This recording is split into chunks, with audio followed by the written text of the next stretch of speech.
Welcome to the Halliwell Manor. I'm Max. And I'm Tina. And we are here to discuss Season 5, Episode 9 of Charmed. Little Monsters. AKA, is it okay to murder babies? Maybe. Fun fact. Yes. From now on, no matter how evil the Charmed ones get, and believe me, their moral compass is going to become increasingly askew, they will always be less evil than David and Mary Margaret on Once Upon a Time, who had no problem throwing the demon baby into the death pit. I mean, to be fair, I'm pretty sure the main reason the Charmed ones don't just kill the baby is because Chris tells them not to. And if there's one thing the Charmed ones love, it's not doing what their white lighters want them to do. To be fair to the Charmed ones. White lighters, yeah. Have their white lighters ever been of value? And actually, I'm going to put a pin in that one. Hey, healing and teleporting. Yeah, well, listen. I'll bring it up when it happens. There was a point where we'll get to it. All right, so let's just dive in. We open at a fancy restaurant where Phoebe and Jason are going to town on each other like, I mean, high schoolers, right? This is the thing. They're acting like high schoolers. Oh, God. I'm, embarrassed to the soles of my feet remembering acting like this in high school. Yeah, I never acted like this in high school. I was friends with a couple of, I want to call them Rich and Amy's, but I feel like that's too esoteric of a reference. It's the couple in Zits that's always making out. Zits is a comic strip. You might not be familiar with comic strips. I don't know how young our audience skews. Well, I assume the majority of our audience reads Comics Curmudgeon. Does he cover... I don't think he covers Zits very often. But he covers it occasionally, and they are familiar with the concept of comic strips because of that. Yeah, it's a comic strip about teenagers, and there's a couple in it who are Rich and Amy. One word, because they're always, clinging to each other and making out. We all knew this couple in high school, or some of us may have been this couple in high school. I plead the fifth, and also I didn't remember Rich and Amy, and if I didn't remember that...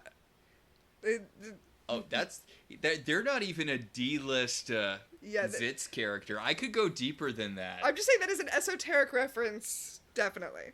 But yeah, they're sucking face. Yes, they're sucking face in the middle of the restaurant, and a waiter comes up to the table, and he's like, ha ha ha, never apologize for making out with a hot woman. I think I'm actually Italian and not French, but, Also, he's a sommelier, not a waiter. A sommelier is a guy whose job it is to bring you wine at a fancy restaurant and, recommend wine and, test the wine. And I actually knew a guy who was a sommelier once, and he was like, you know what, at the end of the day, it just became a job. Which is how I learned that capitalism will, in fact, suck the joy out of everything. To be fair, I'm basing this almost entirely off of an Adam Ruins Everything bit. Uh-huh. But I'm pretty sure wine tasting is made up. That should make the job more fun, not less. Wine pranks, to quote that episode of Adam Ruins Everything. Which you should watch. It's a good show. I don't know if it's anywhere. He's been freaking out in public recently, but I guess that kind of makes sense given his whole, the truth thing. He's been really, really in a spin about climate stuff, which, Oh. Huh. I did not know that. I haven't checked in on Adam Conover lately. I saw that, it's probably just because I saw the clip of him flipping out at this, he was doing a stand-up thing, and it just kind of turned into him being he's like, everyone's warning us, and, no one's paying attention, and we can actively see it happening, and it was just, Yeah, no, I could see how that'd be rough. Yeah. And he's like, I had this platform, and we tried so much, and no one was listening, and it's like, ugh. Yeah. Wow, that's rough, man. Anyway, yes, Charmed. The sommelier is like, yes, enjoy the wine and each other's saliva. Yeah. So, Jason is buying his father's old vineyard. Yes, his father had lost his vineyard at some point, and Jason is buying it back because he's a good old... I was going to say a good old boy, but that has a different connotation to it. He's a good man, and he believes in family values. Also, weird connotation. Right? This guy has to be conservative, right? He's super wealthy. Oh, God. He would be like a Peter Thiel, Elon Musk character. Well, if it was 2020 instead of 2004. Yeah, he's I don't even know if he's supposed to be a benevolent billionaire. His whole personality seems to be rich but bland. I mean, His whole personality is supposed to be supply Phoebe with what she needs for the plot this week. yeah, he doesn't really have a, like, it's weird because he's definitely the show's Riley. You know, he's the middle boyfriend that no one really likes. But... Ooh, with the big difference being that nobody likes the later boyfriends either, as opposed to on Buffy, you know, there's a fair number of Spuffy shippers on this very couch. But, like, yes, I'm aware Coop is nobody's Spike. Oh my god, Coop. Coop. Or just, like... Look, listen, you know that they're not even trying with Jason because they didn't give him a C name. Oh, yeah, because of the whole thing where Phoebe is destined to end up with someone with a C name. That's how you know that even the writers didn't care about Jason. Yeah, Jason is just kind of the bland, perfect boyfriend. I mean, it's weird because... No, yeah, that's exactly what he is. He's like... The Baxter. That's what I was going to say. Oh, yeah, the Baxter. Except she doesn't leave him for anyone, which is the thing with the Baxter. No, I was going to say he would be your idea of the perfect boyfriend if you didn't actually want a boyfriend, right? If you wanted somebody who for most of the time was on another continent, but showed up occasionally when you were horny to bone you, and had infinite money and bought you whatever you wanted. Like... And the weird thing is, this is a conversation Dawn has with Riley in Buffy, which kind of leads to the end of Buffy and Riley's relationship, where Dawn points out, she's like, I think you're good for Buffy. It's nice that she has a guy who's just there when she needs him and knows when to step back when she doesn't, which is all the time, because she doesn't need you, Riley. You're an unnecessary person. I mean, she's nicer about it, but like... Although... But see, in a different show...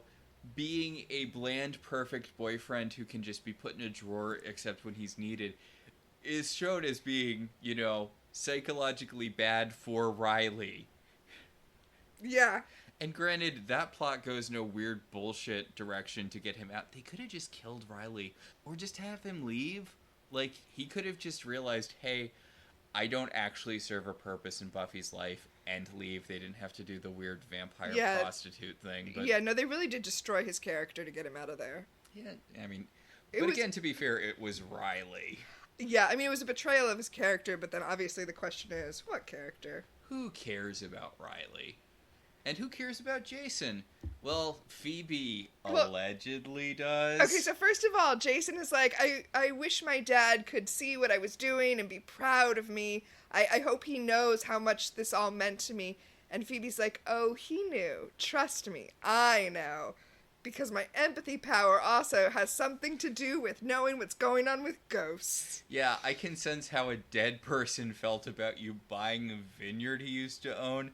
Also, the backstory this implies for Jason is weird. Like, his family used to have money, but then they lost money, and then he got money again. I mean, they didn't necessarily lose all of their money. They just lost a vineyard. I guess, yeah, that's... yeah.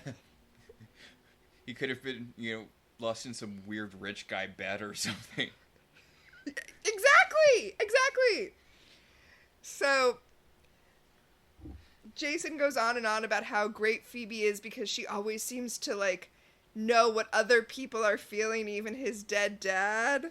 Yeah, and he's like, you're just so amazing and special, and Phoebe's dumb little empathy power music plays, and she's like, I love you too. And then there is an honest-to-God record scratch. It is so out of place in this show. I was waiting for like a Scrub style joke where there was like a record scratch and then it turned out to be diegetic and someone was like, haha, just kidding. It is weird how loud it is. And then Phoebe, of course, like sprays water all over the table. She knocks over all of the glasses and she's like, I mean, I love you. Yeah, she is flipping the fuck out over, let's be clear, a nothing thing. And here's the thing. When she relays this story to Piper later, And also, I think Paige, I don't remember if she relays it to Paige, but when she relays this story to her sister and or sisters later, they're like, oh yeah, that is bad. You said I love you too when he hadn't said I love you. But he was, like, telling her how great she is and, like, looking in her eyes all, like, piney. It's not a leap. It's not that weird to say, I love you too. Like, that's not that weird. You know who did this better? Gilmore Girls? I know that's not what you're thinking because I know you haven't watched Gilmore Girls, but Gilmore Girls did it much better. But what were you thinking? Scrubs. Speaking of Scrubs, when Elliot's going through her record collection with her new boyfriend, Paul, and she picks up a U2 album, and she's like, oh, I love U2. And it ruins their relationship because he takes it at face value and he's like, oh yeah, I guess I do love you. And she's like, oh shit, he's taking this way more seriously than I am, which is a good reason to break up with someone. And it is a good reason to freak out about accidentally saying I love you too to a partner who has not said I love you. Okay, like, back me up here though. Other than on television, are people this weird about, like, the first time we say I love you? They are in high school, which, like, their relationship is so juvenile. Also, they have been dating and boning for months. No one has said I love you yet? I mean, like, it's not that weird at this point in the relationship. Someone really should have said I love you. Plus, remember, because he's overseas all the time, because he's a weird place filler boyfriend, as previously discussed, most of their dates are on Zoom, which means that I assume there's more talking than normal, and so just by virtue of having to say words, I feel like I love you is going to come out earlier. Yeah. It's not that big of a deal. Like, it's a nice sentiment. Why is Jason with her? She is acting out of control. Yeah, and he has, like, a non-reaction to it. Like, he seems mildly surprised, and she becomes Mr. fucking Bean. She's, like, knocking souffles out of waiters' hands. She's, like, flailing. She's doing backflips over chairs. And Paige comes into the room. Paige orbs into the room. I mean, she orbs into the hallway, But she orbs into the hallway where a waiter just, like... Well, yeah, I have to assume that she can sense when nobody's looking or something. She can sense when Phoebe is causing a massive scene, so nobody's gonna notice her orb in. She orbs in, she comes over to the table, and she's like, Piper's having a power problem. She needs more power. And Jason's like, why doesn't she call the power company? And Phoebe's like, whoa, I have to go. My noodle arms are knocking over more waiters. She crashes into another waiter. Okay, you are Jason. You are. Let's just walk through this real fast, okay? Okay. You are Jason, and let's ignore all of the out of control stuff Phoebe has already done, which we know is not nothing. You had sex in the middle of your office. Then she tried to give you a blowjob in the middle of a different restaurant, and you freaked out. No, well, you know, let's just deal with this. Okay, you are having dinner. You haven't seen each other in a long time, so you're sucking lots of face. And then she says that she loves you, and then he immediately begins throwing silverware and glasses all over the restaurant, and then out of nowhere, her sister appears and is like, we gotta go, and then she leaves. Why are you still dating this girl, Jason? Why are you with this girl? I have to assume there's some sort of masochism thing, or maybe it's because he's rich and he's not used to people constantly blowing him off and treating him like crap. Maybe he just wants to get to the bottom of what her deal is. So Phoebe and Paige exit the restaurant, and Jason's like, ugh. We cut to an alley at where things happen, and okay, I just want to give them credit. Like, this episode kind of leans into the more horror-y, creature-y things that Charmed is kind of abandoned at this point. This really reminds me of some of the creature stuff from back in season 1. Yeah, you know what though? I feel a little bad about this episode. It almost feels like the writers were like, you know what? Holly Marie Combs brings it every single week with the crap that we're giving her. Let's give her something really amazingly well written. And Holly Marie Combs this week, for whatever reason, could not have cared less than she cares in this episode. Yeah, like, this is a really well written episode of Charmed. It's legitimately good. I liked it a lot, but like, I didn't know if I was going to bring this up, in the episode proper or when we got to our segments when we talked about telekinesis, but whew. Yeah, she was sleepwalking her way through this one. Which, you know what? I saw the last episode. You know what? I get. Wait, actually, I'm trying to do some timing math here. Mm-hmm. So, they wrote in her second pregnancy because Holly Marie Combs was actually pregnant. Is she pregnant right now? I mean, this probably was, given what we learn about Chris next episode, this was probably around the time Holly Marie Combs discovered she was pregnant. I mean, I could look up the timing, but I'm not going to. But I am going to give her a lot of grace if she is in her first trimester because, yeah, I was sleepwalking through a lot of my day the first trimester, and none of that was on film. Yeah. I hope. So. Outside of us all being filmed all the time for, Yeah. I'm going to throw this out here because I feel like I was not properly warned. In the first trimester, your placenta has not developed yet, which means that the embryo is taking all of its nutrients from your body. The organ that supplies it with nutrients doesn't exist yet, and so basically you just have a little vampire sucking all your energy all the time. Yeah, you have to make sure to get lots of calcium or your teeth will fall out. That's a thing that happens. Yeah. It's just, I was ready for, like, the second and third trimester to be hard. Honestly, the first trimester was just killer. Mm. So, Piper's... The second trimester, by comparison, was a dream. Mm. So, Piper is watching a creature maul the shit out of a demon. Yeah, so by the time Paige and Phoebe show up, the demon that Piper was having trouble with is being attacked by another demon. So, Piper's like, well, I guess that's that. Yeah, the other demon, which has a, lizardy face, they actually tried for, they put effort in. It looks like a monster. It's not just some dude wearing black. Yeah, it's got a lizardy face and, like, a cool lizard tongue. Like, the tongue is awesome. It's like a little snake tongue that darts in and out. Yeah, it knocks Phoebe and Paige back. It goes after Piper. Piper does her explodey thing on it a few times, which no one had to prompt her for this time, which is nice. It doesn't work. Like, it's hurting the demon, but it's not killing it. But then, speaking of the power company, I actually think this is so cool. Paige uses her orb power, and she orbs the power line onto the demon and electrocutes it. It's pretty cool. It's a pretty cool vanquish. So... I mean, I don't know if I would call this a vanquish. I feel like they just straight up killed it. Like, this was a murder. So, they blow up the demon. They go over because... there's a, conspicuous pile of rags where the demon exploded. It actually kind of reminded me of an Angel when Darla was pregnant and they had to deliver the baby by dusting her. And then they dusted her and the baby was just there. Yeah. Except in this case, the baby was already born and it was... Yeah, she was like carrying it on like a demon baby Bjorn. Yes. And, okay... It is a super adorable human baby, except it's got a lizard tongue. Yeah, it is so cute. Like, this is such a freaking cute baby. I get it. They wanted us to not want the baby to get blown up, so they felt like they had to get a cute baby, I guess. It is... You shouldn't need to do that. Right? You should just not want to blow up babies.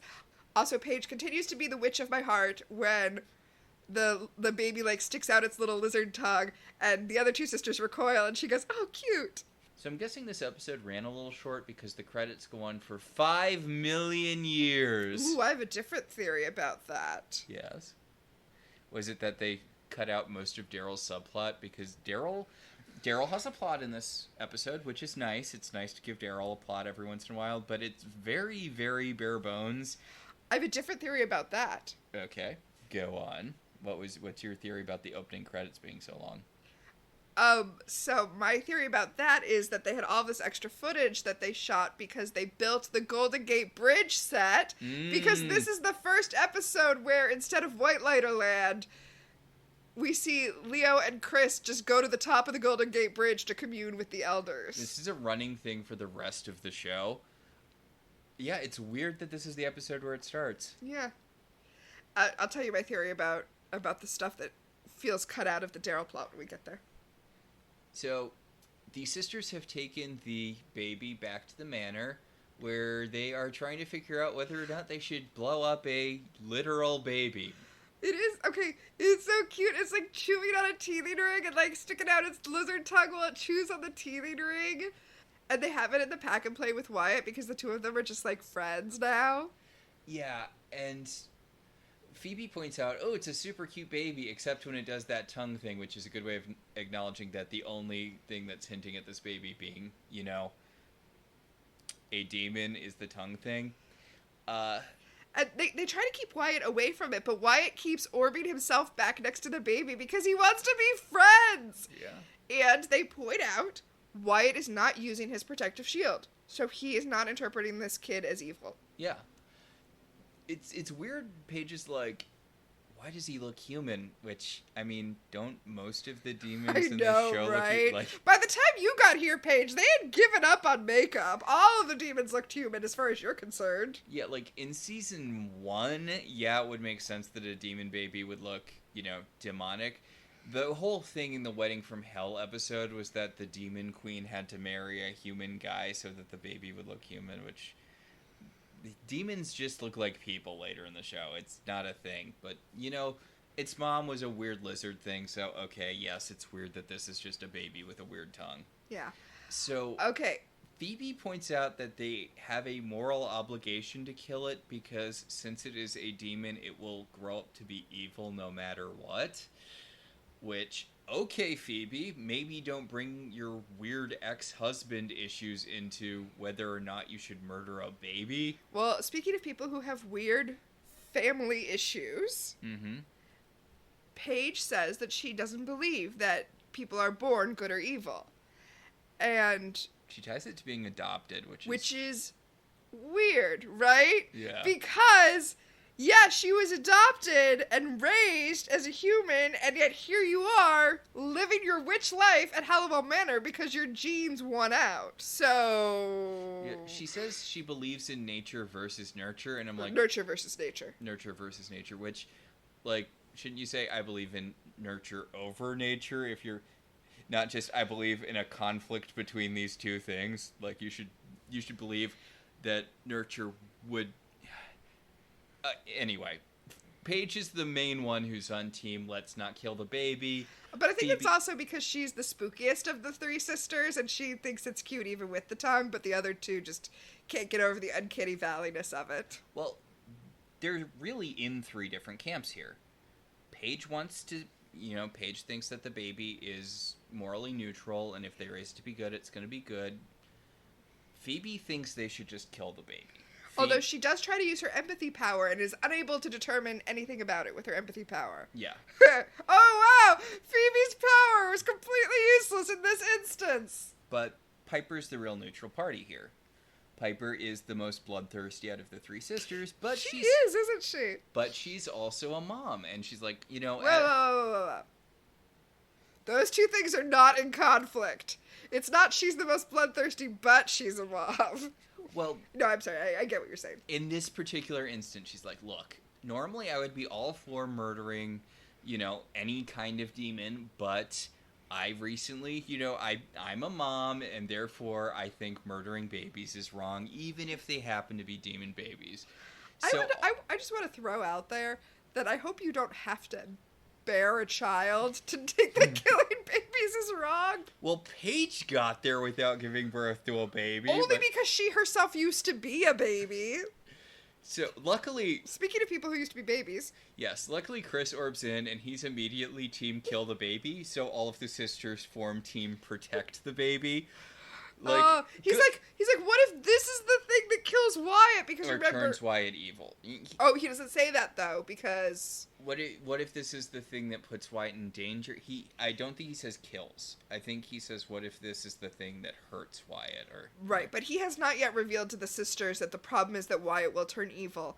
And I was telling you, Max, before we started recording that IMDb had, trivia. This episode is about whether or not a baby is going to turn out to be good or evil, which reflects on Wyatt's plot coming up. And it's like, well, that's not trivia, that's just analysis, but go off. So, Normally, I feel bad for Chris when the sisters ignore him when he's just trying He's to... being terrible this episode. Yeah, but I mean, it's Chris. He's always kind of terrible. Yeah, I guess that's fair. But... They do. They literally just ignore him. Yeah, because he's like, you need to kill the baby. You know, you kill that baby right now. And Phoebe's like, you know what's really a baby that needs killing? My relationship with Jason. I killed that baby when I told him I love you too, even though he didn't say I love you out loud. And Piper's like, you don't have any real problems, do you? There's this meme on TikTok right now. Yeah? That it's actually about Sex in the City. Yeah. But it will have the women from Sex in the City sitting around talking about something that's going on in the real world, right? An actual serious thing. And it will cut to each of the women talking about it. You know, Miranda and Charlotte seriously, and then Samantha making a double entendre about it because she's still Samantha. And then it always ends cutting to Carrie saying, Big is moving to Paris. That's the show, right? Phoebe is confused when it is not about her. Like, yeah, she's like, who cares about the demon baby? I'm having trouble with Jason. I thought I had my empathy under control. And Chris is like, that's not important. That could not possibly be less important. You literally have a demon in a pack and play with your baby. Can we focus up? And Phoebe turns to him and she says, no, it's time for me to talk about my relationship with my boyfriend. Me! So, you know who we haven't heard from in a really long time? Daryl. It's weird, right? Like, we haven't really heard from him since they killed him to steal his soul so they could use it to sneak into Valhalla. Ages ago! It was the first 2 episodes of this season. Yeah, All it's right. been 6 episodes since we've seen him. Yeah. Okay, so this is what is so weird, funny about this particular thing. He calls up Paige. Well, he calls the Manor, but Paige is the one who picks up. And he says that he's downtown, he's with the SWAT team, they're dealing with a hostage situation, but he knows this kid, and if he can just get in there and talk to the kid, he knows that he can, diffuse the situation. Right, so he needs their help. And God, does that get so dropped next scene with Daryl in it? It's weird how he's like, I have a connection with this kid. I want to save this kid.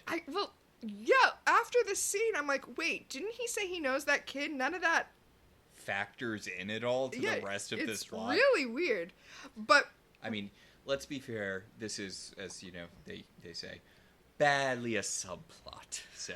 Well, what I was going to bring up is Paige's comment where she's like, oh, this is why I didn't get a job for my temp agency this week. It was so I would be here and ready when Daryl called.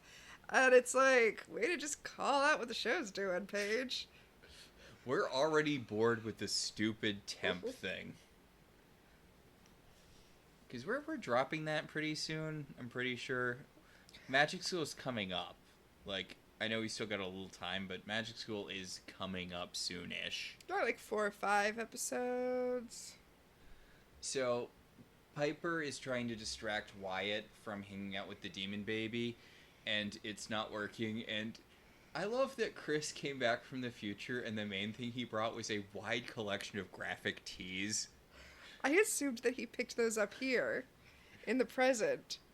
Yeah, He's picking them up here in the present so that when he gets to the future, they'll be vintage, and he can sell them all. So... Get that sweet, sweet secondhand cash. So Paige pops her head into the room and she's like, hey, I'm dropping the A-plot to go have a subplot with Daryl. Bye. And Chris is like, you don't want to stop her? Like, you're probably going to need her to kill the baby. And Phoebe's like, I'm going to go talk to Jason about our relationship. So... Bye, Chris. And Chris is like, oh my god, why doesn't anyone ever focus? Chris tries to manipulate Piper. He's like, aren't you mad at them? Just dumping this in your lap to go deal with their stuff? And she's like, no, you're not. No. Meanwhile, in the alley, Phantom of the Opera.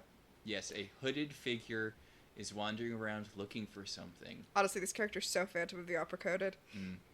Or,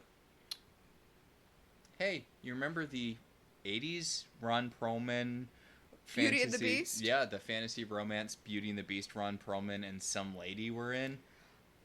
Oh, you're right. The makeup does look really similar to that. I mean, Ron Perlman's was more cat and less, I don't know, ghoul. Yeah. But yeah. But yeah, so he's this beast. This beast. That's what they call him. And they do kind of do this weird Beauty and the Beast thing with him and Piper. Beauty and the Beast, the Ron Perlman show, right? The way he, like, kind of kidnaps her. Well, that's why I was thinking... Also kind of Beauty and the Beast, the, Disney movie. That's why I was thinking Phantom of the Opera, the way he kidnapped her. Yes. But yeah, he's in the alleyway where the demons, by the way, they're manticores. Just gonna... So we're not talking around it. He's in the alley where the manticore... I mean, they're lizardy things. Let's be clear. They're not, they don't have the lion and the scorpion and the snake and the, They just have a snake tongue and a lizard face. Yeah. But he's in the alleyway where the manticore was vanquished, and he finds the baby blanket, and he stalks off to find the baby. He lets out this echoey cry thing, and Phoebe bursts into the office. They're like, Phoebe, what are you doing here? This is just where you work. Why would you possibly be here? And Phoebe's going to burst into his office, and this guy who's kind of my MVP extra, he has lines, so, not so much an extra, but he's like, wait, Phoebe, Jason said that no one's allowed in his office, and she's like, surely that doesn't mean me. And the guy's like, actually, it specifically meant you. And, I mean, I feel like he said that because most people know not to burst into someone's office in the middle of a meeting. Mm-hmm. I don't think he specifically wanted to keep Phoebe out during this meet. I don't know why he said that, but, no. Nobody can disturb me during this meeting. Does include you, Phoebe. So she storms in, and Why are you mad at him?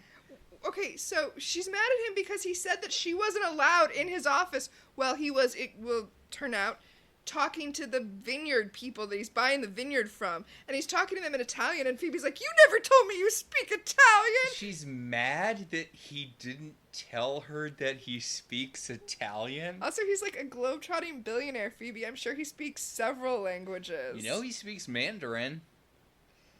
He already speaks Mandarin. Compared to Mandarin, it's like... It's another romance language. It's so easy to learn. Yeah.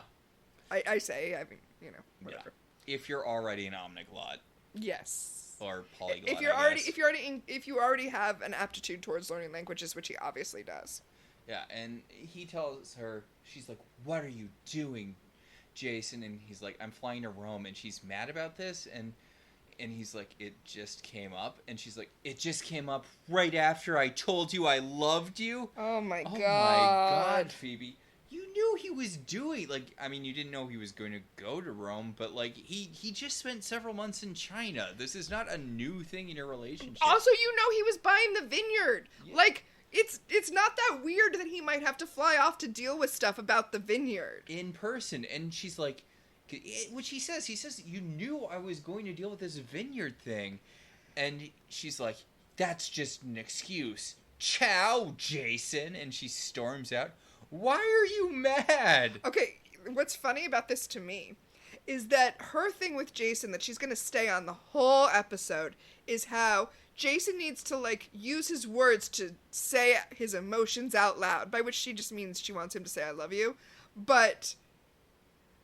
I feel like there's another man in this episode who could maybe use his words, and I don't want to be one of those people who's like, then there would be no plot, except that it's frustrating. If the plot only exists because a person who had no reason to not say a sentence didn't say the sentence, it's frustrating. We can agree on that, right? Yeah, but also I feel like the thing is, if the guy, let's be clear, the Manticore baby's dad...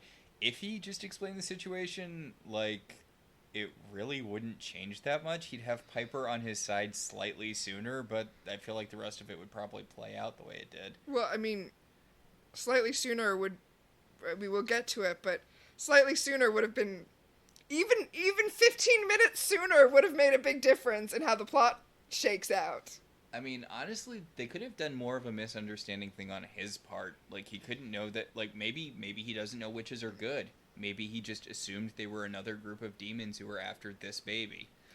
Yeah, I guess either Or he could have correctly assumed that since his baby was half demon, that they were just going to try to kill it, and that would be why he wouldn't be cooperative with them. Alright. I mean, these are all good motives. I just feel like they weren't fleshed out on screen. No. I like this episode, but I feel like maybe we could have streamlined some stuff and maybe it would have flowed better. I love this so much. We cut back to the manor where Chris is reading the Book of Shadows entry on manticores to try to talk Piper into blowing up the baby. And Piper's like, so, okay, fine, look, I'll just bind its powers. And Chris is like, no, you need to kill the baby. And he's like... Because he's going to grow up to be evil. Yeah, stop looking at him like a baby and start looking at him like an unstoppable killing machine. And Piper's like, I can't. He's a baby and I'm a mother. And he's not going to be that unstoppable. We killed his mom pretty easily. Okay, now I'm thinking about that IMDb trivia thing again. Yeah. And I'm really wishing that this episode had come after we find out about Chris's motivation, because the thing he says, when he says to Piper, stop looking at him as a baby and start looking at him as an unstoppable force of evil, lands a lot better if the audience knows that he's there to stop Wyatt from growing up to be evil, which we know because we watched Charmed, but the audience doesn't know this yet. Yeah. Yeah, that probably would have made this all land a lot better. Yeah. But hey. But luckily, you're listening to us 20 years after this show aired, so you know. Yeah, and it totally fits. And, we all know Chris is a super mercenary dude who will kill anyone who looks at him cross-eyed, so... Or not, or just because he needs their necklace. Yes. Not to keep on bringing up the fact that Chris murdered a bunch of women for no reason, but Chris did murder a bunch of women for no reason. The Valkyrie were not presented as evil enough to make what Chris did okay. Yeah. So he tells Piper that a bunch of manticores are going to come after the baby. Also, there's no known vanquishing potion for a manticore, which I'm only bringing up because their solution is just going to be to throw all of the deadliest things they can think of in a potion, and that's going to work. And they've done it before, too. Like, I mean, fine, okay. Why don't you just do that for every demon, then? Why bother specifying vanquishing potions when you can just make really strong ones and they'll work? But okay, then we get a... No, it's great. It's great, though, because Chris says, if you won't listen to me, maybe you'll listen to Leo. Oh, my God! Are you unfamiliar with the Charmed Ones, Chris? Do you not know your parents, Chris? Were you not raised in a house with your... I guess he wasn't, was he? Oh, but, oh, my God. Yeah. The Charmed Ones are going to listen to Leo, Chris. That's pretty funny. And then we see this really cute sequence where Wyatt is playing peekaboo with the other baby, and when he covers his eyes, the manticore baby shimmers away, and then when he looks, the baby comes back, and then covers his eyes, and the baby shimmers away, which is both a very cute moment, and is used later for plot reasons. This episode is pretty well written. The sisters aren't great in it, but, the episode's well written. Yeah, I mean, it's not the writer's fault. They had to take the sisters as they found them. Yeah, this is, season 6? 5? 6. 6 of Charmed, so. Yeah. Alright, so we're at the hostage situation. There's a whole SWAT team. It's a whole thing. It's at a post office, which feels weird. It feels very... Not 2004. It feels like 1992. So, Daryl isn't sure what to do. He sees Paige on the sidelines, and he's like, okay, hey everyone, this is my civilian friend. I'm gonna go have a little conversation with her at this side of this hostage situation. Now, to be fair, she's one of the 3 sisters that he's used as, police psychics. Yeah, but they're, on the books as consultants, so it's fine. Also... He's mad at her for taking too long, but she's like, what, did you want me to orb in front of everyone? Now this is an issue for you, Paige. What I find funny is the whole thing is that Daryl needs to be able to get in there to talk to the guy. Paige is the one who shows up, and the solution isn't just orb him in. Yeah. Or, I mean... you know what? I think she could do it. Have her orb the bullets out of this guy's gun. Ooh, interesting. Yeah, there's a lot of stuff that they could have done if they were willing to give Paige's plot any screen time this episode. Hell, She could just orb the gun away. Hell, orbing... you know what? Okay, orbing the bullets away would probably be like a more subtle solution, but since when do the Charmed Ones care about being subtle? They do not. So, instead she casts a spell on him to make him invincible. So that he could talk to the kid. Last time we were talking about the plot, I talked about him dropping the whole, I have a connection with this kid thing, but it comes up here too. If I could just talk with this kid, I bet I could talk him down. Well, I mean, that doesn't necessarily show that Yeah, but like once he has the invincibility / super strength spell that Paige casts on him, he doesn't really try to negotiate with the kid much. Also, the kid doesn't really seem to know him. Yeah. Which definitely goes against the whole, like, I know this kid. Also, just throwing this out here, she casts an invincibility spell on him, but it also is apparently a super strength spell, even though that's not part of, like, what she says. Yeah. Also, it makes him, like, he's like, whoa, I feel really good, which, I mean, I guess... Yeah, I'm sure maybe it would make you feel really good. Yeah, because every single, like, minor ache and pain that is your body just dealing with stuff is gone. Mm. Think about how superpowered you would feel. Well, it's not to, meh, but I remember seeing this thing on Tumblr back in the day where, they do the scene with Steve Rogers after he gets the super serum thing where he's, he's doing the heavy breathing, he's all sweaty and stuff, and it's like, okay, yeah, he just went through the sober, soldier serum thing, but also he had, like, really heavy asthma. That was one of the things keeping him out of, the army. This is probably his first time getting, like, pure oxygen. Exactly, right? Every ache and pain just gone. Mm. So Daryl walks up and he's like, it's really weird. Yeah, the kid isn't like, Daryl, you don't understand. Stuff has gone sideways. I have no choice. He's like, stop or I'll shoot the hostages. Like, he's not acting like he knows who Daryl is. Yeah, and Daryl walks up and he's like, you don't have to do this, son. And the kid immediately shoots him a whole bunch, granted in the arms. He's shooting for center mass. Yeah, he's just... The thing is, he's shooting for center mass, but he has to miss and hit the arms so that we, the viewers, can see that the bullets are bouncing off of him because he is wearing a bulletproof vest. Yeah. Although I think we do see one of the bullets bounce off it, because, come on, how much effort are we putting into a Daryl plot? Yeah. But Daryl, like, gives everyone a big thumbs up. They just saw him get shot a bunch of times. Well, but from their point of view, I assume they think it just hit the vest. I guess. Yeah. But Daryl is like... Daryl really underestimated the situation. He's like, if I get in there, I can talk the kid down. Immediately get shot. Honestly, this could have gone so sideways. Because as soon as he wasn't able to shoot you, I feel like he could have just started shooting hostages. Thank God he didn't. Yeah. And he's like, what are you, man? Which will get kind of repeated later. Mm-hmm. It's like you've never seen a guy with super strength before. Come on, right? This is San Francisco in Charmed.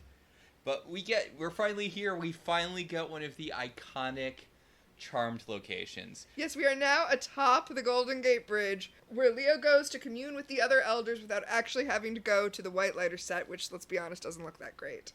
Yeah. I mean, honestly, probably better than this, but... I prefer the green screen to... I also feel like they're trying way harder here because there's a fan on Leo and Chris to make it look like the wind is blowing their hair around because they're on top of the Golden Gate Bridge. I feel like they kind of drop that later. Mm-hmm. But it's fantastic. It's fantastic. Chris is like, why are you communing with the elders up here? Isn't it massively conspicuous? And Leo's like, nobody can see me because I'm an elder. I'm using my elder powers to be beyond the perception of mortals. People can see you, though, so, you probably look like you've got something going on. Although I have to say, the top of the Golden Gate Bridge is very far away if you're a human standing on the ground. Yeah, I feel like people can't really see you from that angle. Yeah, it's fine, Chris. Calm down. And Chris does come down, and she's like, Leo, you need to come home and get your wife in line. And Leo's like, yeah, okay. Oh. Okay, so back home... Piper is dealing with a child who basically has god powers and a child who is half demon, or from her point of view, fully demon, because she doesn't know the whole backstory yet. And then Phoebe comes in and is like, Piper, my love life is really the worst thing going on this week. She's like, ugh, men. And Piper's like, well, little boys aren't much better. And Phoebe's like, shut up, that's not about me. And Jason, and I know he loves me, I feel it. So why is he running away? And Piper's like, Oh oh my my god. you know, demons. Demons. And I mean, I do like Piper's like, you know what? Let's see if we live through dealing with all the manticores, and then we'll, because, you know, God willing, we won't. I won't have to deal with this nonsense. I mean, she is kind of sweating the Manicores a lot for someone who Paige offhandedly vanquished. Well, I think it's because she wasn't able to, right? She couldn't blow him up. That does have to be kind of a shot to the ego. Just to remember where everyone is on this whole thing, Phoebe brings up that the Manticore is a demon, it's born evil, there's nothing that can be done with it, and Piper brings up that if it was really evil, then wouldn't Wyatt be, like, putting a bubble around himself? Yeah, he does that in the presence of evil. And Chris. Yup. Although, it's weird the sisters didn't I guess they didn't see it, and I guess Chris avoids him enough so that... No, wait, I think Chris has been around Wyatt enough, so I don't know. He doesn't do it all the time. No. So, Phoebe picks up Wyatt to, like, bring him away from the Manticore baby, and as soon as he does, the Manticore baby starts screaming like a Manticore shriek, which draws the attention of the Beast who shimmers in. He smacks Phoebe across the room into Piper. And now Wyatt puts up the bubble. Yeah, Wyatt puts the bubble around himself and the Manticore baby. This is not a banner episode for Piper. She tries to blow up the Beast multiple times, and it just kind of bounces off his cloak. He blorps behind her and then blorps off with her. He grabs her and teleports away with her. Okay, I gotta say, this choreography was noticeably bad. Specifically, like, when he shimmers away, she kind of stands there frozen for a really long time, allowing him to shimmer behind her and grab her and shimmer away. And it's not that he wouldn't have been able to grab her, it's that the effect was done so slowly that it's awkward. It's awkward how long she stands there. And I don't know, I'm kind of numb after all the sword fighting from last week. Fair. And I mean, you're right, there are all sorts of reasons that he might not trust the witches when he grabs, you know, Piper and shimmers away. I mean, Phoebe was making the case for murdering his child. He didn't hear that, though. I feel like instead of grabbing Piper and shimmering away, now would have been a good time to, like, have a conversation. I mean, I know as soon as he came in, they started shooting things. I feel like this could have been resolved with conversation, that's all. I mean, I don't know. Maybe he's heard about the Charmed Ones. I guess. You know what? It's extra frustrating because even if you don't know the plot of this episode, it is so clear immediately that this guy is the Manticore's father and that's why he's there. And so the fact that he won't just say this out loud to them and that he, like, makes them figure it out, which takes way too long, and that's part of what's so frustrating. It's like, right around this time, the movie came out called The Sixth Sense. And the people in our audience who are too young to have been there when the movie came out might not remember that the trailers were everywhere. And the trailers were little Haley Joel Osment whispering, "I see dead people."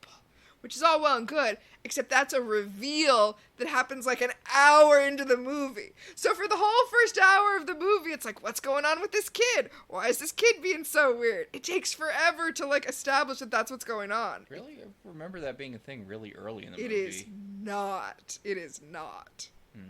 Also, that movie just, well...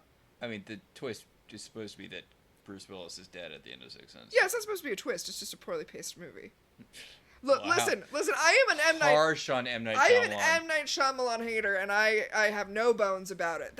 Because you know what? A movie that has a twist should hold up to rewatches, because you should rewatch it and be like, oh my god, the twist adds so much depth to it. But instead, it's just like, now that I know the twist, the movie is no longer interesting. I really liked The Village until the twist. Like, the twist didn't ruin it for me or anything, but I'm like, it was more interesting when it was, you know, monsters. I thought it was more interesting when it was the young adult novel running out of time. I'm not going to see it, but I do kind of like the premise of his new movie, The Trap. I'm gonna lose all of the cred that I've just built up as an M. Night Shyamalan hater. I am so excited for that movie. I, cannot wait for that movie. Also, I already put this up on Blue Sky, but it did not get enough engagement, so I'm gonna say it here. Okay. Because the serial killer in that movie is called The Butcher, I'm going to maintain until the end of time that it is a prequel to the very dark romance novel about two serial killers who fall in love called Butcher and Blackbird. God. Is that the deal with Trap? I thought it was about, like, a cult thing. No. Okay, so the plot of the movie is that this guy is the plot of the movie is that this guy is a serial killer, and they know that he is at this concert with his daughter. Like, the entire concert has been set up specifically to get him there and trap him, right? That's the trap. Mm-hmm. And he's trying to, like, get out of there and get away from the police. It's basically the twist, as it were, is that it's told from his point of view, right? Oh. Like, okay, that is an interesting premise for a movie. Yeah. So, Phoebe is scrying for Piper, but she can't find her because apparently the Beast has put up protections around wherever he's keeping Piper. What? Can you do that? So, Paige is like, well, why don't we just lure the Beast, capture him, and torture him until he tells us where Piper is? Because I'm like, Paige, and I love torture. She does. Phoebe's like, well, because he already kicked her ass once. We're not ready for him again. Technically, he kicked your ass. Ooh. It's true. I mean, I was going to say Piper's the heavy and he took her out, but Paige has really been holding her own. It's weird because she doesn't have, like, an actively offensive power, but she's really she's got a good utility power set. Mm-hmm. Like, she's not a tank like Piper, but she is probably the best combat witch out of the three of them. You know why? Why? Because she's the smartest. Mm. Right? She can use her powers offensively because she's smart about them. And she's the one who studies, right? She's making the potion right now because she knows how to make potions, even though that's Piper's thing. Yeah. It's weird that became Piper's thing because it was originally Phoebe's thing because she didn't really have an active power and Phoebe was the study witch.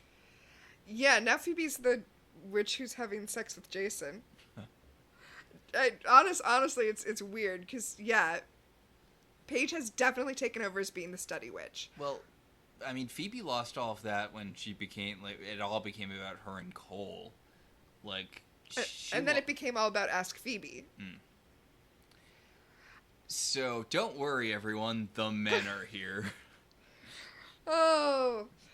First, though, okay. Also, didn't Leo fire Chris from being their white lighter last episode? They don't bring that up at all here. There's not even a throwaway line about, like, oh yeah, we rehired Chris to be your white lighter again. It's fine. It's fine.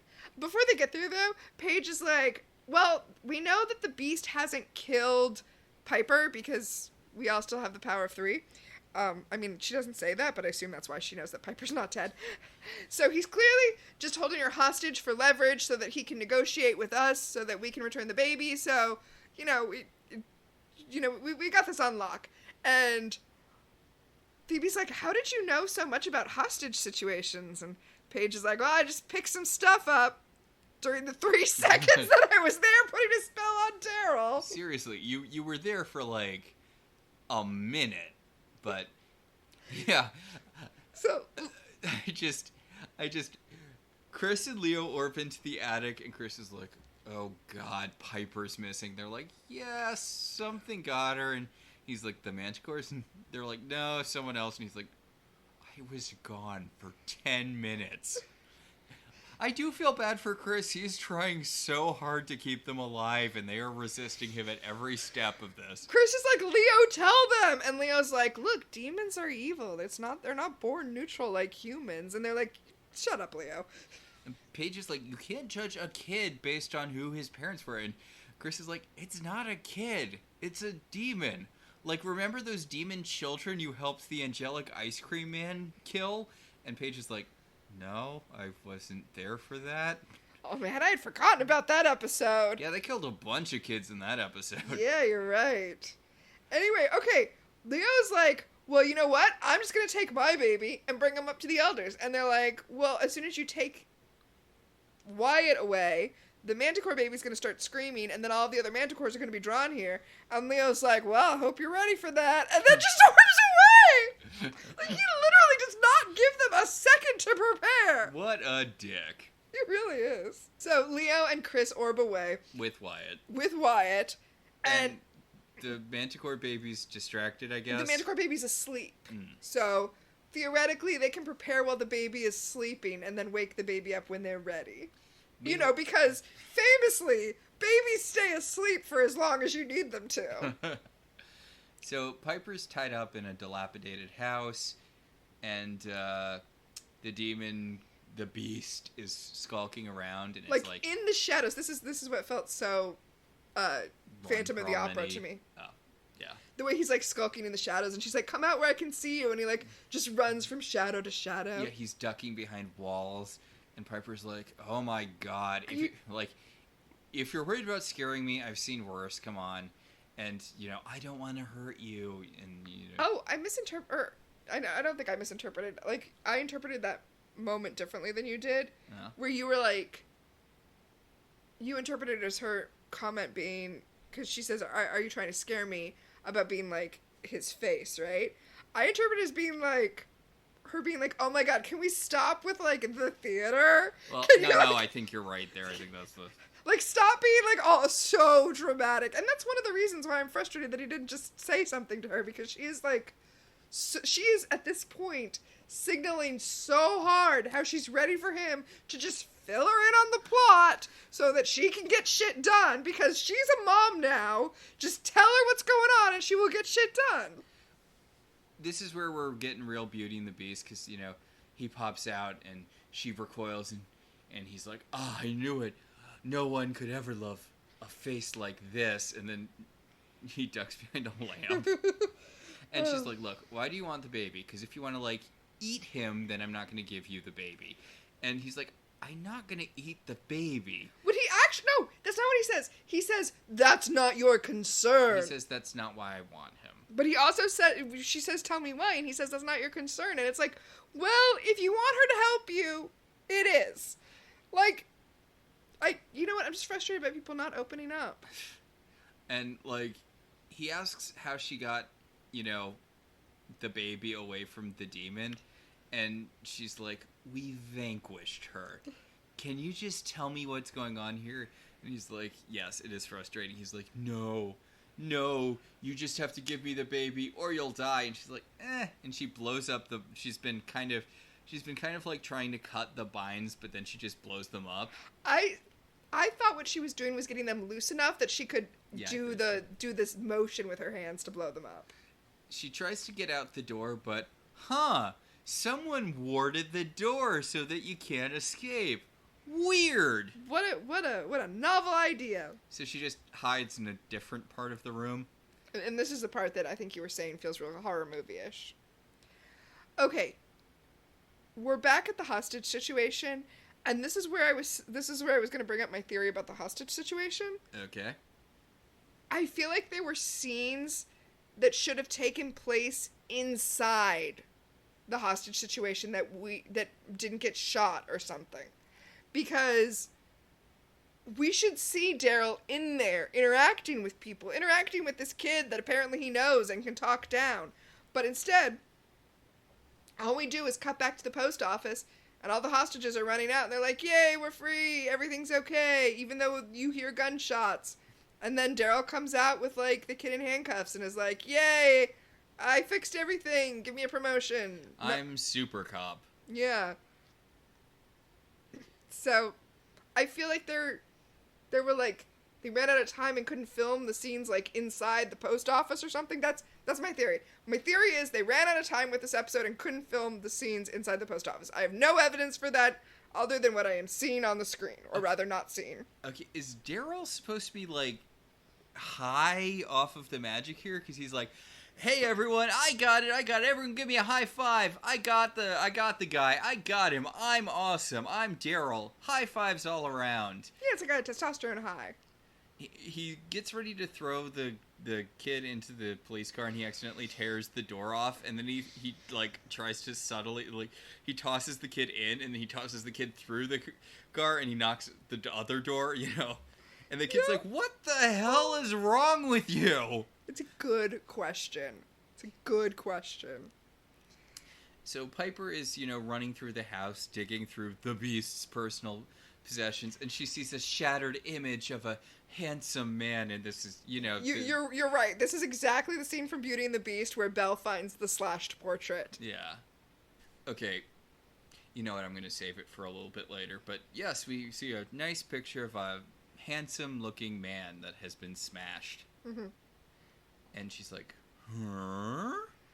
And then she sees a rattle, or a baby toy, and she's like, oh my goodness. And she turns around, and it's the Beast. And he's like, the last chance. Help me get the child or die. And she's like, What's weird is, at this point, I feel like Piper has already put it together, but for whatever reason, she's not willing to just say, okay, you're clearly the kid's dad, right? Instead, she's like, tell me what's going on. I need to hear it from your mouth. Like, just, what is happening? Why won't anyone just say what the plot is? Well, I mean, it's the thing with Phoebe and Jason, right? She physically needs to hear him say, I love you.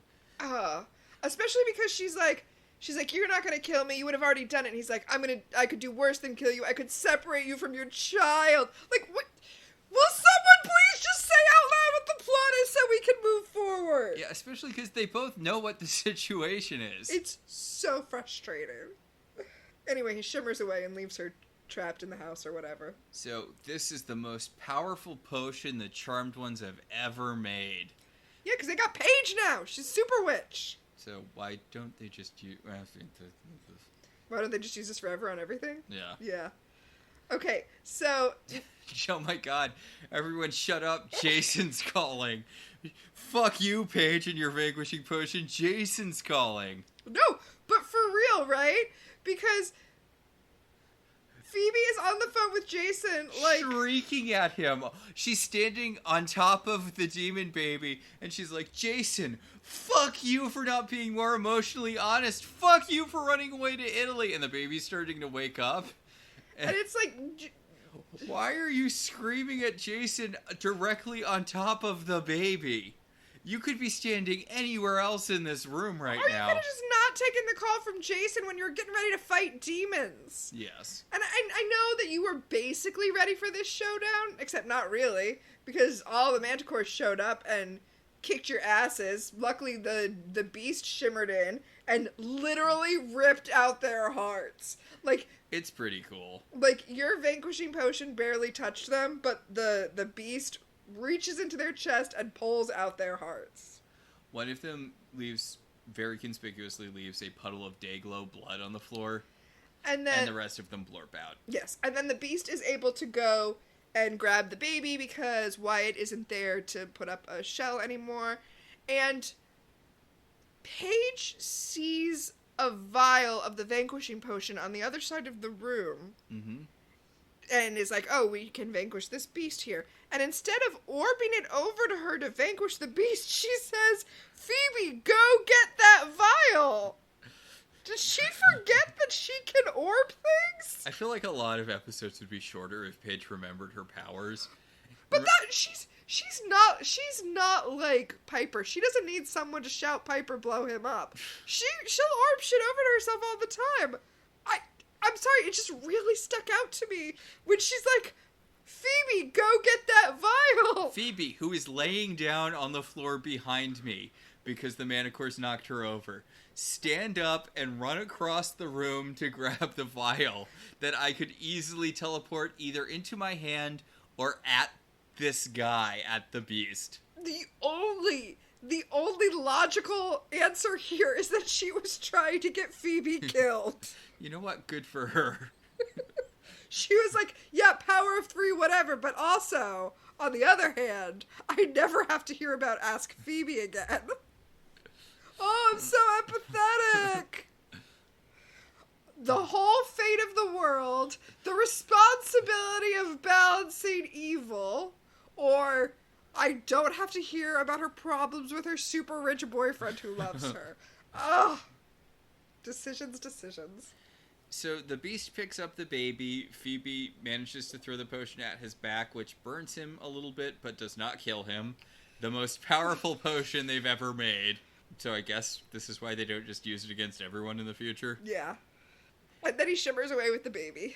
Back at the house, Piper is just blowing up the ward over and over again until it breaks, which honestly is kind of a blunt, ugly situation, which I enjoy.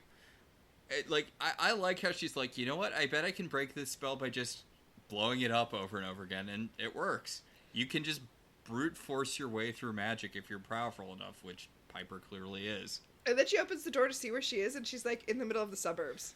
And she's like, wait a second. This house is in the suburbs. Maybe that guy's just a good dad. I mean, after all, he has a house in the suburbs. No one who owns a home could possibly be evil. Anyway, he shimmered back with the baby, so she's like, you know what, I'm just gonna go chat with him. Yeah, he's comforting the baby, and she's like, wow, you sure have a gaping wound in the back of your back. And he's like, yeah, your sisters did that. And he's like... Oh, she's like, oh, Paige must have been there. They have this little awkward, like, you know, she's like, you know, I could have left, but I didn't. And he's like, because I saved you from those wolves. And she's like... Honestly, I kind of wish that this episode, I get it, Holly Marie Combs was on not give a shit mode this week, but like, you could have done some really cool stuff with her dynamic with this guy. I was wondering if there were any fanfics with the two of them, because it feels like there should be. And honestly... Especially when he's super hot at the end. Yeah, honestly, with her and Leo being separated this season, they could have done a cool... Like, honestly, I feel like this guy would have been a neat love interest for Piper. Single dad raising a half-demon kid. Like, yes! That's a cool hook. And they do kind of have a little chemistry together, even with Holly Marie Combs on not give a shit mode. Like, I could see this being like a cool subplot for a few episodes. Call us Charmed 20 years ago? Yeah. Better than Fireman fucking Greg. Oh, God. Alright, so... Leo and Chris show up and they're like, alright, we got a plan for the baby. Where's Wyatt? Don't worry about it. But no, I mean, like, day late, dollar short, boys. The baby has been taken. Yeah. Oh my God. But Wyatt's with the elders. It's fine. It's fine. Judy. I was just gonna say that. Yeah. Judy has the baby. And that's a Friends reference. That is a Friends reference. And Phoebe's like, this is all Jason's fault. And Chris is like, what? Chris is like, well, what are we gonna do if we don't have the baby? And she's like, you don't have any follow-ups on the Jason thing? He's like, you know what? No. I don't have any follow-ups on the stupid fucking Jason thing. I'm sorry I'm swearing so much this episode. But the plan hasn't essentially changed that much, though. Well, I mean, the big change of plans is that they're going to find the Manticores and be like, hey, Manticores, we know where your baby is. We'll take you there and you can kill the beast. We'll get our sister and then, like, I don't know, we got 20 yards to get away from each other before the truce gets called off. We didn't mention it during the fight scene earlier, but Paige did successfully blow up one of the Manticores with the super strong potion, so they have that leverage against the Manticores. Mm-hmm. This isn't the dumbest alliance they've ever made, I guess, because, you know, they know that the Manticores can track the baby, and they know that wherever Piper is, it's going to be where the baby is, so... Plus, from their point of view, since they don't know that the beast is the baby's father, it's like, two birds, one stone, right? The Manticores have the baby, we didn't have to vanquish a baby, they have, you know, we'll deal with that later. Now I'm thinking about Kill Bill, right? When you're older, if you feel a certain kind of way about this, if you want to come and fight me, we'll do that then. I was just thinking about that earlier today, weirdly enough. I was like, I feel like they might have missed the window on that.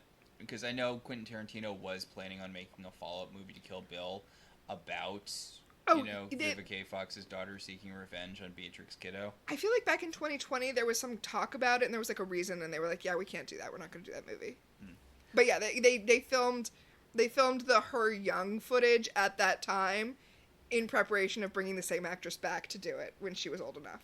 Maybe she just decided she didn't want to do it, and they were like, "Yeah, okay, I guess we'll just not go through with the project." I think that was a big kinda factor. Recast, but, I mean, also it's fine if you don't feel like doing a follow-up thing. Mm-hmm. I mean, it is a cool premise. Apparently, they were going to have her trained by L Driver was going to train the daughter, and because she very conspicuously was not killed, which was such a bad move on the bride's part. You killed so many people, but you're like, I can just leave the woman who wants to kill me more than anything else in the world. I can just make her blind and assume that that's the end of that. I know that I'm the one who brought up Kill Bill, but when I was watching this, I was actually thinking about the story of Daniel and the Lion. Okay. Where like he took the thorn out of his paw, and then later when you face him in the Colosseum, he's like, "Oh wait, no, I'm your friend." It's Androcles. I think it's the same story. Yeah, and it's also the mouse and law. Yeah. There are multiple versions of the story. Yes. Also, it's the thing with the cyber dog in Snow Crash. The point is, you show it love when it's young, and then later when you face off with it when it's adult, it's like, oh wait, we're friends.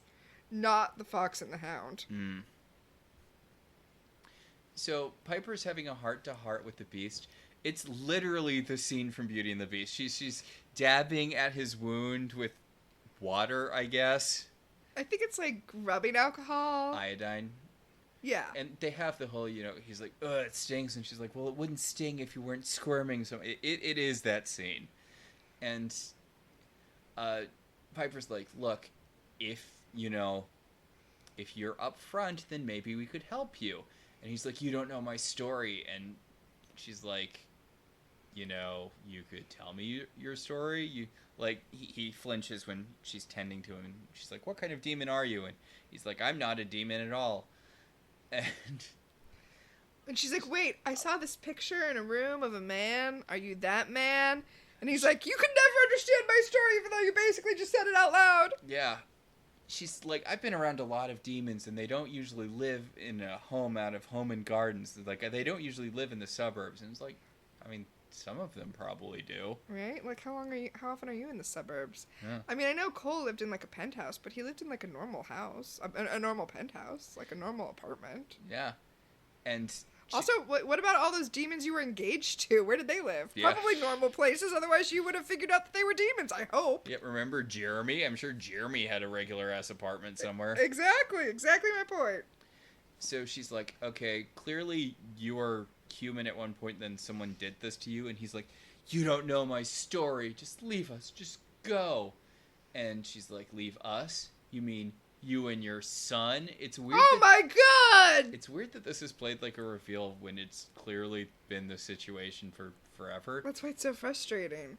And he finally tells her the backstory. He's like, look, manticores can only assume human form for a short period of time, so they mate with regular humans so that their children can, pass better, and then they kill their mates, but I survived, and I've been trying to get my baby back ever since. And she's like... That's a good story. It is. And she's like, and you turned yourself into this? And he's like, yeah, I fortunately know a little magic. It's a talent that I always have possessed. I really feel like they should have made him a witch, and that should have been the twist, but I think they might have been afraid of going too many dude witches. Well, yeah, also, Paige's boyfriend right now is a witch. Like, it would have been weird.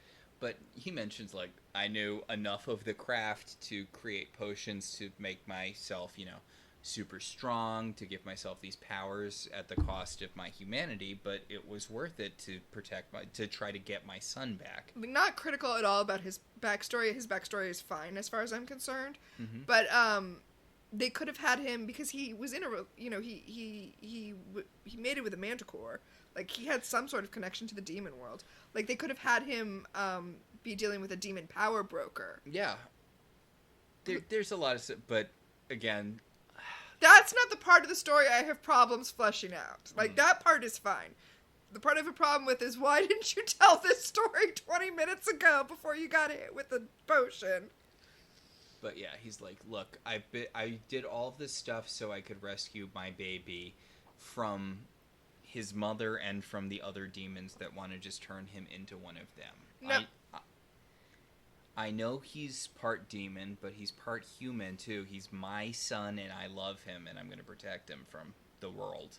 Now listen, I know that you're saying things would have shaken out the same way no matter when he had told Piper this, but if he had told Piper this before he shimmered back to the manor, then when he shimmered back to the manor, Piper could have come with him and been like, no, he's the dad. He's going to take him and then we're out of this. We're done. There were other ways I think they probably could have prolonged this. You know what they could have done? He could have not had the ability to speak. Yeah. But yeah, and it's a sweet moment where he's explaining like he did all of this because, you know, all he wanted it to do is protect his son. That's all. As soon as he found out he was going to be a dad, all he wanted to do was protect his child. Which, you know, yeah, I get it. Also, this is a really heavy moment because Piper tells him, you know, the Manticores are going to continue to come after your kid, and he's like, I know, that's my job now, basically. So, Paige and Phoebe orb into the Manticore den where they are eating a dead body in a weirdly graphic thing. Like, but it's the same way that they were eating the demon that Piper was fighting at the beginning of the episode. So that's just what Manticores do, I guess. Yeah, it's surprisingly. I feel like I say surprisingly brutal for Charmed a lot. Charmed doesn't often go into the gory, but sometimes they do, and it's always kind of a huge shock considering this is the everyone poofs away in a cloud of CG smoke show. Yeah. So the sisters see the Manticores. They're like, "Hey, anyone want to come with us and kill a different demon?" And the Manticores are like, well, the Manticores don't really speak, but they do the like interested face. Yeah, the Manticores like start to rush at them, but Paige holds up the potion and she's like, you want your baby, we want her sister. The same guy took them both, so we should team up. Meanwhile, Piper is still dressing the beast's wounds, and she's like, you know what? This would go a lot faster if you would let me call one of the White Lighters that works with me to help you out. And he's like, fucking White Lighters, no, we're fine. Like... But the real reason is, I think he doesn't want to go back to the manor because the Manticores will go to the manor looking for the baby.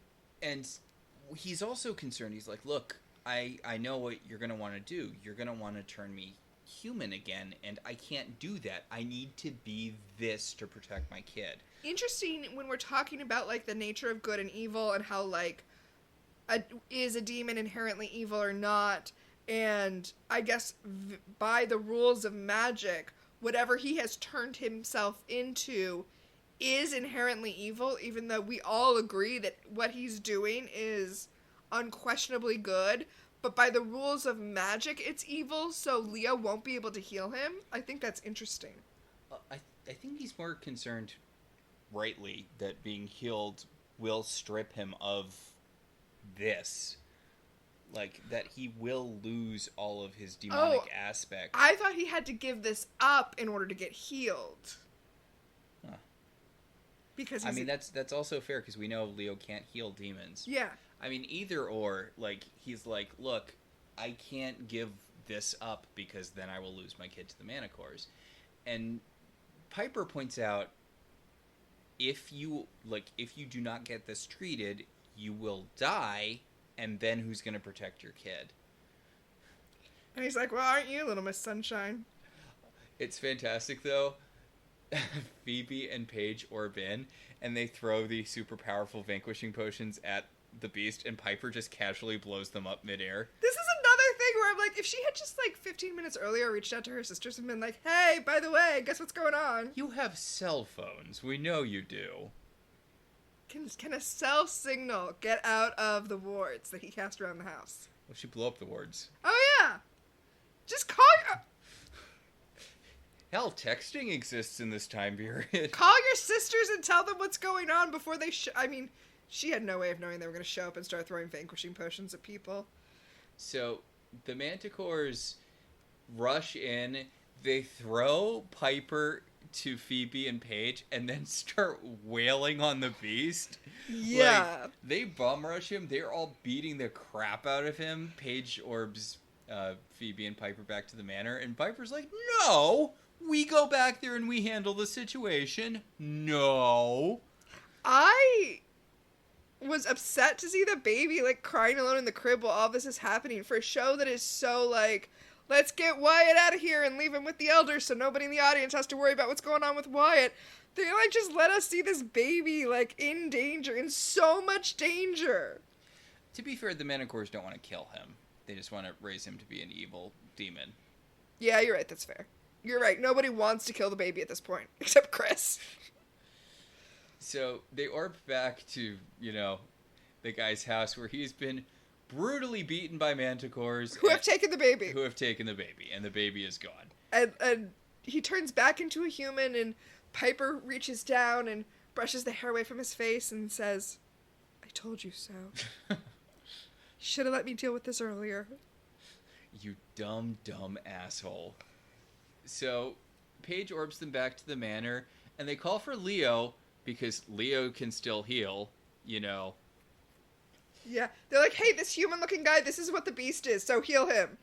And Chris is like, hey, everything worked out. They're like, shut up, Chris, everything is ruined and it's your fault for suggesting it. So they're going to go, Paige is filling up more vials with the manticore, vanquishing potion. And Chris is like, okay, so are you gonna blow up the baby then? And he's like, and the dad's like, no, he's my son. He's half human, He's half human, so you can't kill him. And Phoebe's like, yeah, right. But Chris is like, Leo, please tell them to kill the baby. And Leo's like, no, I might be an elder, but I'm a father first. And Chris is like, okay, sure you are. Also, I just want to point out that now that the beast is back in his human form, he and Piper are definitely, like, looking each other up and down, and Leo is right there in the room. I mean, I know they're separated, but still, he's right there. So they orb back to the sisters orb back to the manticore's lair. All of the manticores are asleep. The baby is just kind of happily gurgling in the middle of this, horrible cave full of dead people and sleeping demons. Oh my god, it's such a cute baby. Yeah. And then they do the peekaboo thing to make the baby shimmer away so that they can, because the manticore potion will vanquish the baby too, so they need to get the baby out of the way. Yeah. So they do peekaboo with the baby so that it shimmers away so that they can vanquish all of the other manticores. Look, something established. Establish, payoff. Yeah. Yes, good job, Charmed. Then they vanquish all the manticore. Yeah, they just throw a bunch of potions. And it's embarrassingly easy considering how hard it's been all episode. Yeah, all of the manticores explode. The baby shimmers back in. And it is such a cute baby. It is such a happy, cute baby. So they grab the baby. All is well now. And presumably since all of the manticore have been vanquished, that this guy can raise his baby and everything will be fine. Right? Yeah. Paige says score 1 for nurture, even though you don't know that, Paige. Oh, yeah. You have no idea what this kid's gonna grow up to be. Just being devil's advocate out here. So we get 10,000 night shots of San Francisco. Because, again, I guess this episode was too short. Well, this is what I'm saying. I feel like 2 things. For whatever reason, they didn't shoot the stuff that obviously should have happened inside the post office. Mm. And also, I feel like they took a lot of shots of the Golden Gate Bridge so they could do all the green screen stuff with the Golden Gate Bridge set. So they were like, let's use those shots. So it is... Again, this is just my assumption. I have no idea. Yes. So it is later. Wyatt and the Manticore baby are, in the pack and play together. Piper is giving the Manticore baby's dad all of Wyatt's old baby stuff because it's not like I see myself having any more kids anytime soon. Oh, wow. Where did that come from? And the Manticore baby dad's like, I wish I could have done something more for you. You helped me out so much. And Paige is like, can you tell us your name so that we don't awkwardly call you the Beast, even though you're like a hot guy now?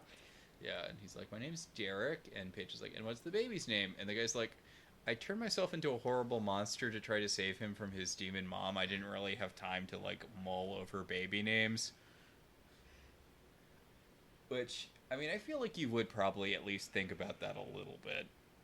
Do you think that they had that weird, awkward, like, what is your name thing specifically because in Disney's Beauty and the Beast, we don't actually learn the Beast name, and Adam is just a thing we know from the mythology? Yeah, probably.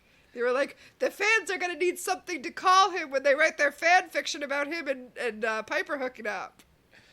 And there's a really cute bit where he you know, he's like, we'll figure it out together, and the baby orbs into the stroller he's carrying. It's cute. It's really cute. You can see the connection between this guy, like, does not physically hold this baby anytime he's not in heavy prosthetics, but you get the impression that the baby has the connection to him. It's very cute. Wyatt looks so sad when they're taking the baby away. And Piper's like, hey, do you want us to bind his powers? And he's like, no, what kind of monster do you think I am? I'm not going to bind a child's powers. Who would do that, Grams? I mean, to be fair, I think that's a really bad choice on his part. I think that, you know... He's a mortal human. He is not equipped. Yeah, like, even with the charmed ones, I feel like it would have been the smart thing to bind Wyatt's powers. I mean, I guess he does kind of need that force field Yeah, he needs thing. the force field. But, like, you should bind your baby's powers, dude. Okay, so this is kind of my favorite thing. Mm-hmm. The phone rings, and it's Daryl, and Paige is like, oh shoot, I forgot to reverse the invincibility / super strength spell. And then we see Daryl in his office having destroyed everything by accident. Like, his filing cabinet is destroyed from when he tried to pull out files, and he gently tries to hang up the phone, but he's crushed the handset, and then he crushes the whole desk underneath him. I mean, honestly, the Daryl subplot is such a nothing subplot, but it's also a lot of fun. Like, we can just have a fun little comedic D-plot, F-plot. It's so obvious that there should have been scenes inside the post office that didn't happen. That's the only thing that's weird about it.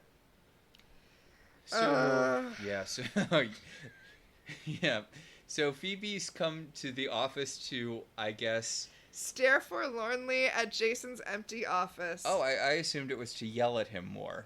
But no, you're right, because she assumed that he got on the plane, but he didn't. He didn't get on the plane. He got off the plane, and he says to her, he's like, you know what, the winery will be there tomorrow, but I was worried you wouldn't be. You should worry that the winery won't be there tomorrow. And you should worry that Phoebe will be. But he's like, I love you. Let's remarry. I'm sorry, is that... Remarry? It's the fake dubbed ending to... Oh, wow. Is that a critic reference? No, it's The Simpsons, right? When they redo the ending of Gone with the Wind to make people... For old people, to make old people happy. Yeah. Anyway... Didn't there used to be a war in this movie? Anyway, Jason's like, I love you. And by the way, I'm not scared that I love you, but stop trying to tell me how I feel about things, because that's unsettling. Yes, I would like to be able to express my own feelings and not have you constantly talk over me and tell me what emotions I should be having. Although, as I said, I don't feel like she talked over him. He was like giving her all dreamy eyes. It's not weird that she said, I love you too, when he was giving her all dreamy eyes. He said, like, you're very special to me, which, you know. It's weird that she flipped out, knocked the table over, and punched out 3 waiters before running home to deal with her sisters. That's the part that's weird. And then she burst into a meeting he was having to yell at him in front of... Why is he still with her? Why is he still with her? They kiss and it's the end of the episode. I like this episode a lot. I even enjoy the horrible... The curtain close...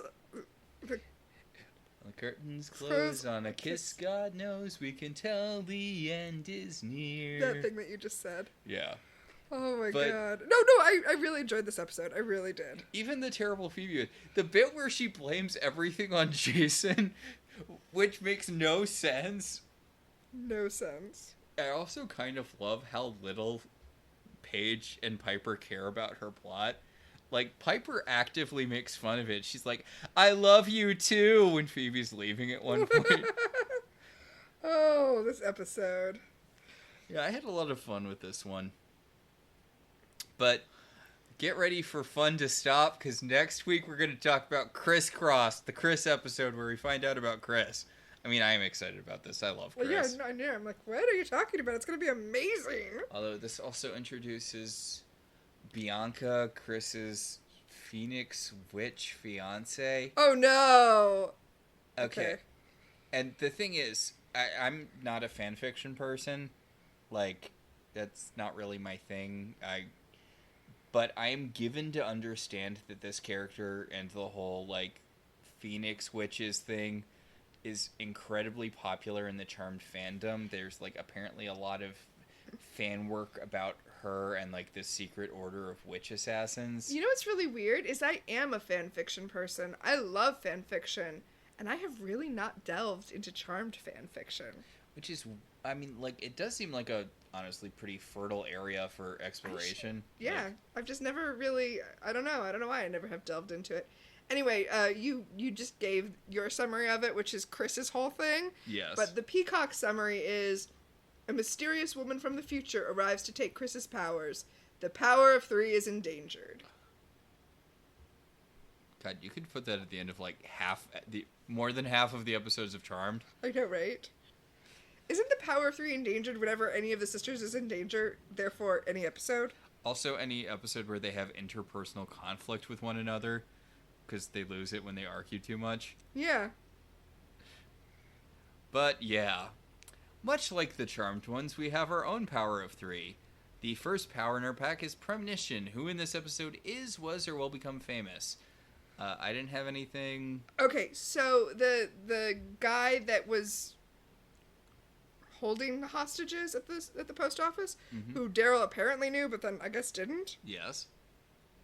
So when I looked him up, I saw that he had acted in a few things. Like, he had bit parts in a few things. But then he was a producer. He was a producer on After Earth, Lakeview Terrace, Men in Black 3, the TV show Cobra Kai. Oh, so one good thing. And I'm like, how did this guy, Caleb Pinkett, become a producer? Pinkett? And then, of course, yes, he is in fact the brother of Jada Pinkett Smith. Wow. It's weird he wasn't in this episode more. That's a pretty... At this time, that was a pretty impressive connection. Couldn't get him more screen time than that? Guess not.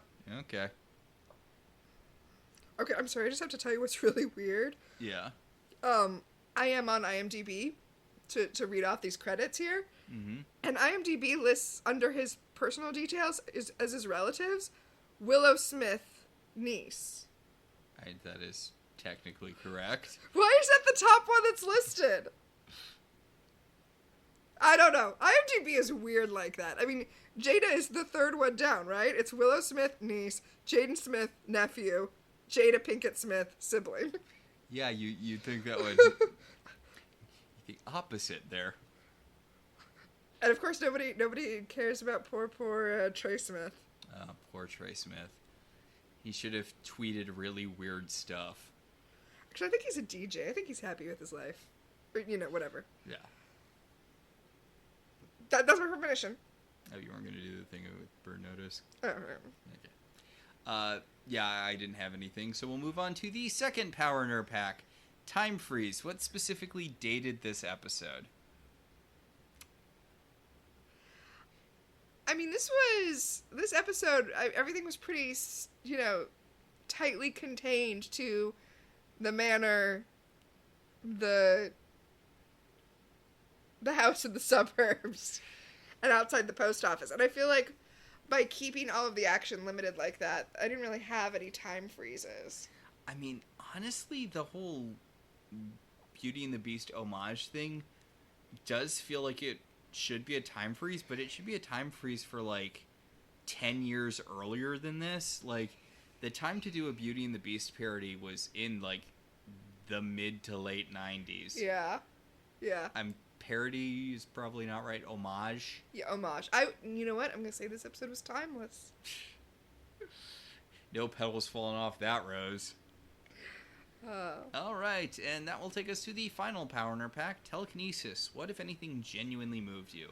Okay, well, this is when I said that I might bring up, but I brought it up during the episode proper, how phoned in, no, that would mean, like, she was really into it, how, like, just going through the motions, Holly Marie Combs was this episode, like, the whole thing about, you know, protecting your kid and the very real world fear of not being able to should have hit hard, but I got nothing off her this week.